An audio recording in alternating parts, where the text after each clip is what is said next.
7 years after he left to study abroad, the boy I'd loved my whole life finally came home to introduce his new girlfriend to his parents. That same week, my doctors finally announced that my 7-year battle with cancer had failed. I could go home to die. When Sherman saw me being wheeled out by my mother, a cruel smirk touched his lips. Well, 7 years and look at you, he sneered. So pathetic you can't even walk on your own 2 feet. Hearing the contempt in his voice, I just quietly pulled down the sleeve of my jacket, hiding the dense constellation of needle marks on the back of my hand. It's nothing, I said softly. I just fell and broke a bone. He let out another sharp, mocking laugh. Is that so? Well, in that case, since I'm getting married soon, you can be my fiancé's bridesmaid. I managed a faint, calm smile. I can't. I'm going somewhere very far away soon. With that, I patted my mother's hand, a silent signal for her to push me home. As soon as we got home, my mom helped me into bed. It wasn't long before Sherman's mother showed up. She stepped into my room, her eyes darting toward me, her words hesitant. Nina, she began. I have an enormous favor to ask. Her face was flushed. She didn't have to say the rest. I already knew. It was the same as 7 years ago. The memory was seared into my mind. The day I was diagnosed, she had burst into my hospital room, her expression a frantic mix of urgency and guilt. I hadn't even had a chance to process the word cancer. I was hysterical, sobbing with terror, when she fell to her knees in front of me. Nina, I'm begging you, she'd pleaded, her voice a desperate whisper. Don't drag Sherman down with you. He just got his acceptance letter. If he finds out you're sick, he'll never go. You and Sherman grew up together. You've been in love for years. Please, for my sake, don't ruin his future. Break up with him, please. I've already figured it all out. I've arranged for a boy to meet you. All you have to do is pretend to kiss him downstairs. Let Sherman catch you, then just break his heart. Because of her words, the first thing I did after my diagnosis wasn't schedule treatments or see a specialist. It was to stage a betrayal, to coldly, cruelly break Sherman's heart and force him out of the country. And now, just as I expected, her voice dropped to a conspiratorial, guilt-laden whisper. Nina, don't blame me. I have no choice. Sherman's new girlfriend. They were classmates through his master's and PhD programs. They're a perfect match in every way. I can't let such a perfect marriage fall apart. You know how much Sherman has always cared for you. If he finds out the truth about what happened back then, I'm afraid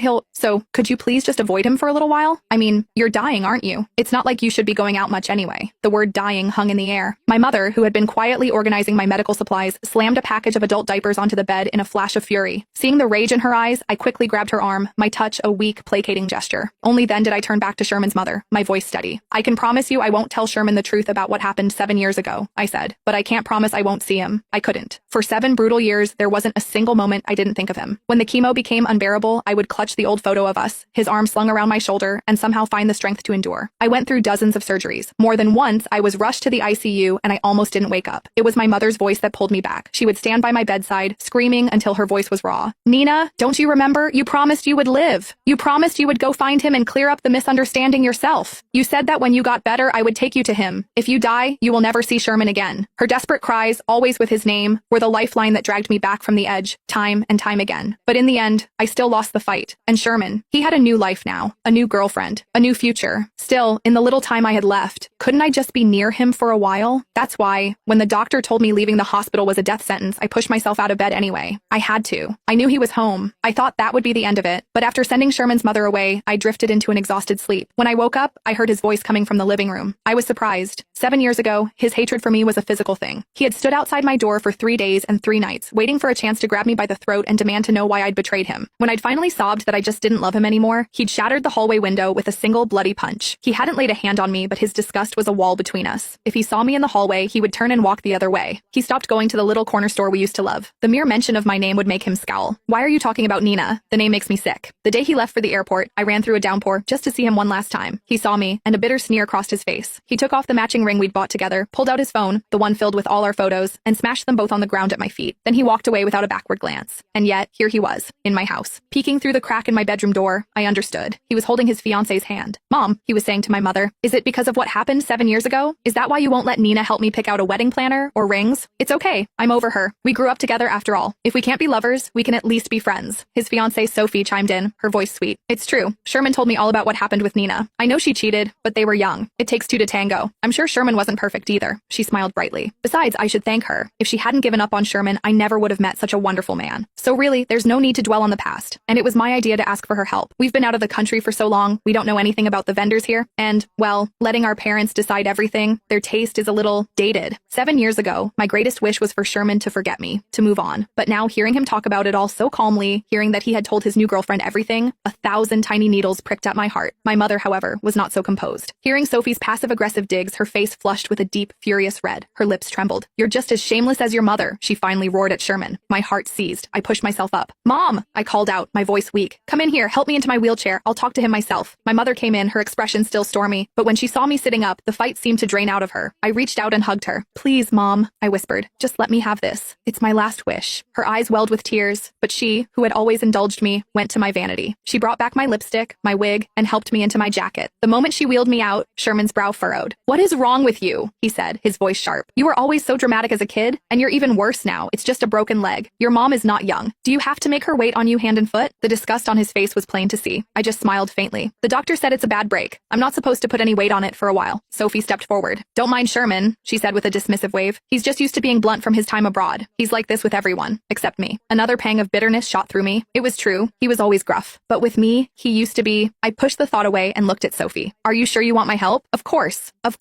she chirped. After a few more minutes of strained small talk, I sent them on their way. That evening, Sherman called. He told me to be ready tomorrow morning. We were going to see the wedding planner. My fingers gripped the phone so tightly my knuckles turned white. I was greedy for the sound of his voice, but terrified at the same time. It had been 7 years since I'd heard him like this, just the two of us on the phone. Back then, I used to fall asleep every night to the low, comforting rumble of his voice in my ear. I was lost in the memory when a woman's voice shattered the silence from his end. Sherman, come dry my hair. I snapped back to reality and managed a quick, okay. The moment I answered, he hung up. Listening to the dead dial tone, tears I didn't know I was holding back began to fall. I knew this was coming, but seeing it, hearing it, knowing he belonged to someone else now, the pain was a physical, aching thing. Sherman had told me to be ready at 10 a.m. I was so anxious that I had my mom wheel me downstairs at 9:30. We waited and waited. By noon, he still hadn't shown up. When I tried to call, he declined it. My mother tried to coax me back inside several times, but I refused. Getting out of the house had taken every last ounce of my strength. I knew that after this, I might never leave again. Finally, at 1 p.m., he called. They were coming down. My mom was furious, but I pleaded with her until she managed to paste on a neutral expression. As soon as I was in the car, Sophie turned to me with a saccharine smile. Sorry about that, Nina. Sherman and I were up a little too late last night. I just couldn't drag myself out of bed this morning. My hand clenched in my lap. Sherman, after stowing my wheelchair in the trunk, glanced at me in the rearview mirror as he got into the driver's seat. Why are you explaining anything to her? He said coldly to Sophie. The familiar ache returned. I just turned and waved to my mom through the window. He drove fast, the car lurching in a way that made my stomach churn. I bit my lip and endured it. I remembered how it used to be. After he got his license, he would always borrow his dad's car to take me out. He knew I got car sick, so he drove so smoothly, so carefully. I got sick in taxis, on buses, but never, not once, in his car. He slammed on the brakes and my weak body was thrown hard against the back of the seat. A wave of nausea washed over me and a small whimper escaped my lips. From the front seat, I heard his mocking laugh. You don't actually think I'm still going to drive carefully for you, do you, Nina? No sudden stops, no speeding up? I wiped a tear from the corner of my eye. No, I said, my voice quiet. You should be careful for Sophie. She's your girlfriend now. You're damn right she is, he sneered and stomped on the accelerator. My body slammed back into the seat again, my back screaming in protest. But I smiled. At least there was hate. At least while I was still alive, I occupied some small dark corner of his heart.